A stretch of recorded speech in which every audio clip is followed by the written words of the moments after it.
मिश्रिक लोकसभा से सपा प्रत्याशी संगीता राजवंशी के पक्ष में समाजवादी पार्टी के प्रमुख अखिलेश यादव ने एक जनसभा को संबोधित करते हुए कहा कि चुनाव में बीजेपी का सफाया होने जा रहा है। बीजेपी सरकार में सबसे ज्यादा पेपर लीक हुए। उन्होंने कहा कि बीजेपी वाले संविधान खत्म करना चाहते हैं। अभी राशन फ्री दे रहे हैं, उसके बाद महंगाई को बढ़ा देंगे।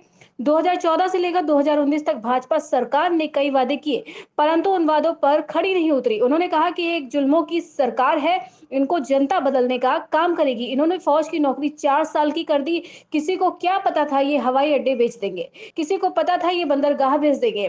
क्या किसी को पता था कि ये आधी रात में नोटबंदी कर देंगे? वैक्सीन कंपनी से भी इन्होंने पैसा वसूला। इस सरकार ने लोगों की फ्री वैक्सीन तो लगवाई, लेकिन सरकार गरीबों का फ्री इलाज भी कराए। इन्होंने बड़े बड़े उद्योगपतियों से चंदा वसूला। ये महंगाई चंदा वसूलने की वजह से है। बड़ी बड़ी कंपनियां मुनाफा कमा रही हैं। सपा प्रमुख अखिलेश यादव ने अपने संबोधन में कहा कि भाजपा सरकार गरीब, मजलूमों, किसानों के साथ नहीं है, उद्योगपतियों के साथ है। उद्योगपतियों का कर्ज माफ करती है, किसानों का कर्ज नहीं माफ करती है। उन्होंने भाजपा पर भी कटाक्ष किया और कहा कि भाजपा सरकार में किसान आंदोलन कर रहा था तो लगभग 1000 किसान मौत के मुंह में चला गया। अंत में उन्होंने कहा कि संडीला में फैक्ट्री लगाई गई, उसमें 50% संडीला के लोगों को कार दिया जाएगा। मंच पर नहीं दिखे थे कांग्रेसी नेता।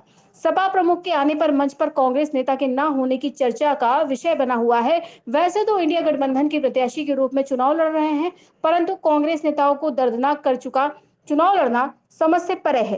कार्यक्रम में पत्रकारों के बैठने की कोई व्यवस्था भी नहीं थी। सपा प्रमुख अखिलेश यादव की भीड़ को देखकर लोग गदगद तो हो रहे थे, पर मंच पर प्रमुख रूप से आम आदमी पार्टी के नेता ब्रजेश वर्मा, टिल्लू भैया, पूर्व मंत्री रामपाल राजवंशी, मनोज राजवंशी, संडीला नगर पालिका के अध्यक्ष रईस अंसारी, अमान खान, अकील अंसारी, मुकेश यादव, अभिषेक दीक्षित, मुकेश यादव जैसे कई नेता मौजूद थे।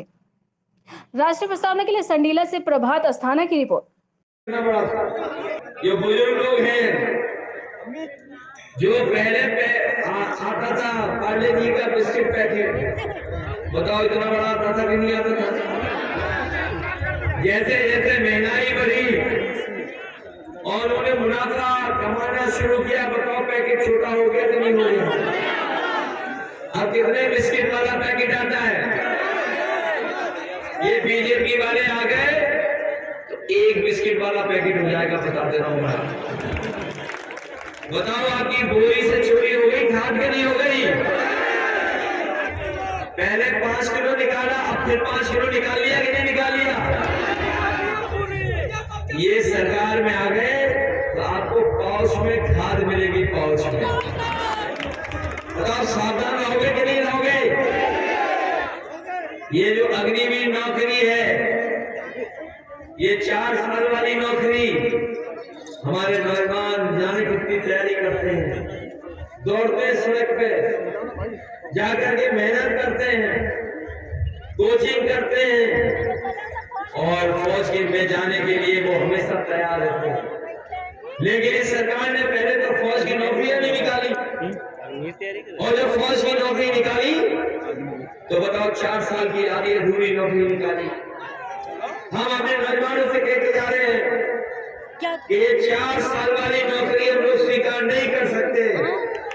जब भी इंडिया गठबंधन की सरकार बनेगी, समाजवादी पार्टी इस अग्निवीर व्यवस्था को हमेशा हमेशा के लिए खत्म कर देगा।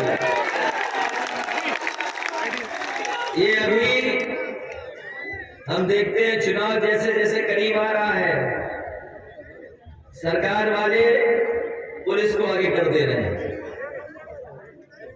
कभी कभी ये खाकी वर्दी वाले भाई लोग हमें डराते नहीं है हम लोगों को। और जब से सरकार ने 100 नंबर 112 किया है, इन्हें लगा कि उन्होंने नंबर बढ़ा दिया तो हमें भी इतना रेट बढ़ा लेना चाहिए।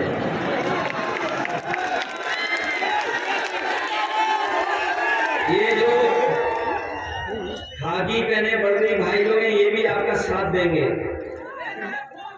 क्योंकि वो जानते हैं कि बीजेपी की सरकार आ गई तो अभी तो फौज की 4 साल की नौकरी हुई है, इनकी 3 साल की नौकरी हो जाएगी। ये पत्रकार साथी हमसे सवाल करते हैं कि बताओ कैसे हो जाएगी 4 साल की नौकरी 3 साल की? हम इनसे पूछते कि बताओ तुम्हें पता था कि हवाई जहाज बिक जाएंगे? क्या आपको पता था एयरपोर्ट बिक जाएगा? आपको पता था कि बंदरगाह बेच देंगे?